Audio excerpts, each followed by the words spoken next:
Hello everybody! And welcome back to RPG Horror Stories. I'm your host Tsuyu, and I hope that you guys are enjoying these videos. As always, if you find that you like this video, leave a like, hit the subscribe button, hell, hit that little bell icon. It'll really help me out.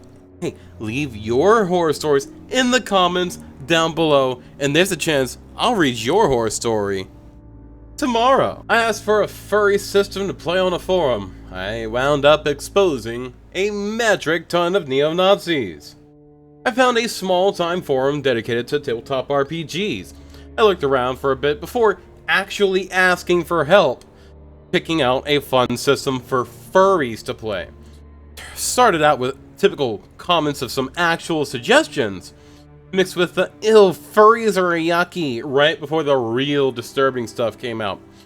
The good chunk of responses I got ranged from creepy gatekeeping comments to actual detailed plans to lead us into gas chambers and how to commit mass shooting at furry cons. The mod quickly locked the thread. There was a ton of bans and honestly, a bit of a bad taste from the experience. Listen, it should go without saying, but not all furries are bad. Dude, I'm a fucking furry. I shower. Shoot. Fucking Snuffy. Snuffy is a furry. She showers. There's tons of furries out there that you can probably even name off of the top of your head that aren't fucking disgusting. It's okay to be a furry.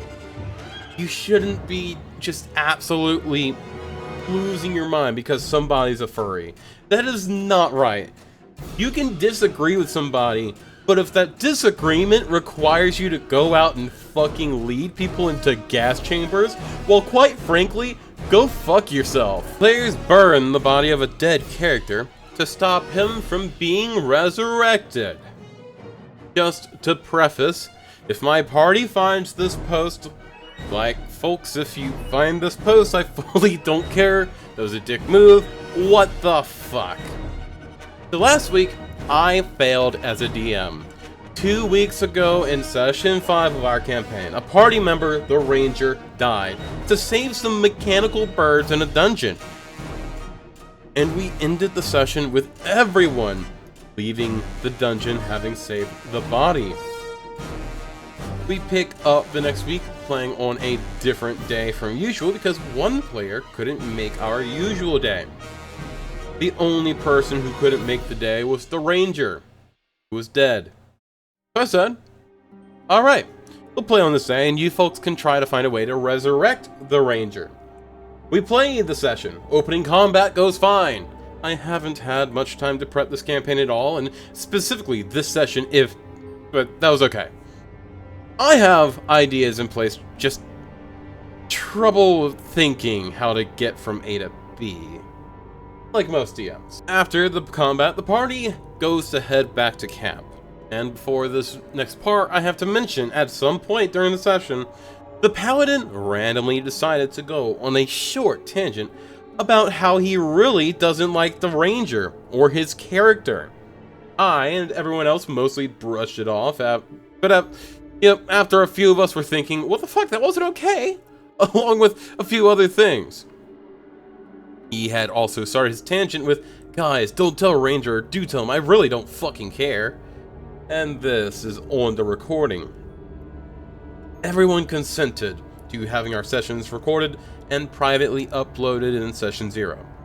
Now, as the party is heading back to camp, the Paladin says, you know, guys, Ranger doesn't really do much for us. Why don't you just dump his body somewhere? And no one actually, seriously, no one argued. I thought it was a joke. When the party gets back to camp, the human fighter decided to take the Ranger's body and put it on a fire with potatoes, then pray to their god to resurrect him. I thought it was a weird joke, and I tried to put it behind a strength check. And I expected that they would realize after a few seconds it wasn't working and move him. The elf fighter even did a bunch of math for how long the corpse could survive on the fire. And I failed as a dungeon master by letting these idiots just continue to burn the corpse. Like, it's obvious it wasn't going to work, but they just burned the body. I even directly gave them the chance to go do a quest for some magic nobles to get the ranger resurrected, and Paladin said, "Nah, these guys are assholes, let's not do anything for them." After that, I made the human fighter tell the ranger they burned his body, and he hasn't said anything to him. But he is fucking pissed. Now he wants to kill all of their characters. I ended up letting him get resurrected by these magic nobles, but there was talk of him coming back as a revenant who swore revenge on the party. And by the way, during all this, the warlock did literally nothing. The warlock shouldn't do anything. It's not in their interest to do anything. I failed as a dungeon master. And honestly, I think this campaign is going to explode because of it. At least, it's not as bad as our last campaign. Too long didn't read. Party of Ranger, Paladin, Warlock, Human Fighter, Elf Fighter. The Ranger dies. Paladin goes on a rant about how he doesn't like the Ranger or his character. The Human Fighter burns the Ranger's corpse, knowing full well destroying it would prevent resurrection in a fake non-magical resurrection ritual with potatoes. Ranger is pissed and wants to murder the whole party now. Edit 2. Edit 1, I didn't save this guy, I guess. While I was not expecting this to blow up, responding to as many comments as I can. I re-added the detail to Paladin I tried to add in Edit 1. I also wanted to add that I'm going to have a chat with everyone tomorrow, and I'm going to update this post with how that goes. So, here's something to really think about, OP. As the Dungeon Master, you are God. You can retcon the entirety of what just happened in the next session, and it wouldn't fucking matter though. Because what you could have done in the moment is just say, no, you don't do that. You have that power. You do have that power. You could have just said, no, you can't do that. They didn't have a defense to that. The only other thing that they could have done is butcher the corpse up and feed it to the dogs. That is the only way that the Ranger couldn't have been resurrected, if they butchered the corpse. But they're not gonna fucking do that unless they're actually wanting to have blood on their hands for murder. Because if I'm correct, the Ranger was likely unconscious with negative hit points, so not actually dead, just dying. And they killed him. Yeah. And lastly, the one in which my players decide they don't have to be heroes. Not that horrendous a story, that I was running a one-shot when my players just decided that they wouldn't be dealing with this anymore mid-combat and ran away. I am aware that this is on me for not engaging them in the plot enough, but prevent the evil sorcerer from taking over the local area seems like a decent enough motivation, and there's not too much room to establish the threat in a one-shot, right? I guess I'm also just venting to a degree, but yeah, that happened. It felt bad. Well, OP, listen, we all have this sort of session, this one-shot.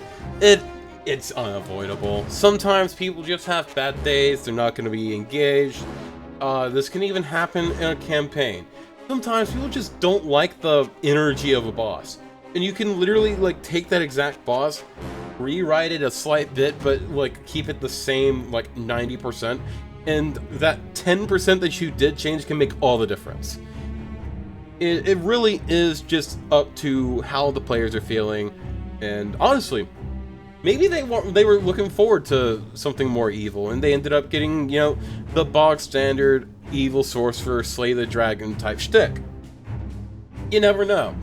Everything, to an extent, has been done before. It's just about finding an engaging way to do it for you and your party. That's really the only thing here. It's not much of a horror story. This is something that's unavoidable. The horror story is not being able to pick yourself up from going through this. That's what I'd say it is. Now, that's all we have for today. Much love. Stay sexy. And I hope to see you guys on Twitch in just a little bit.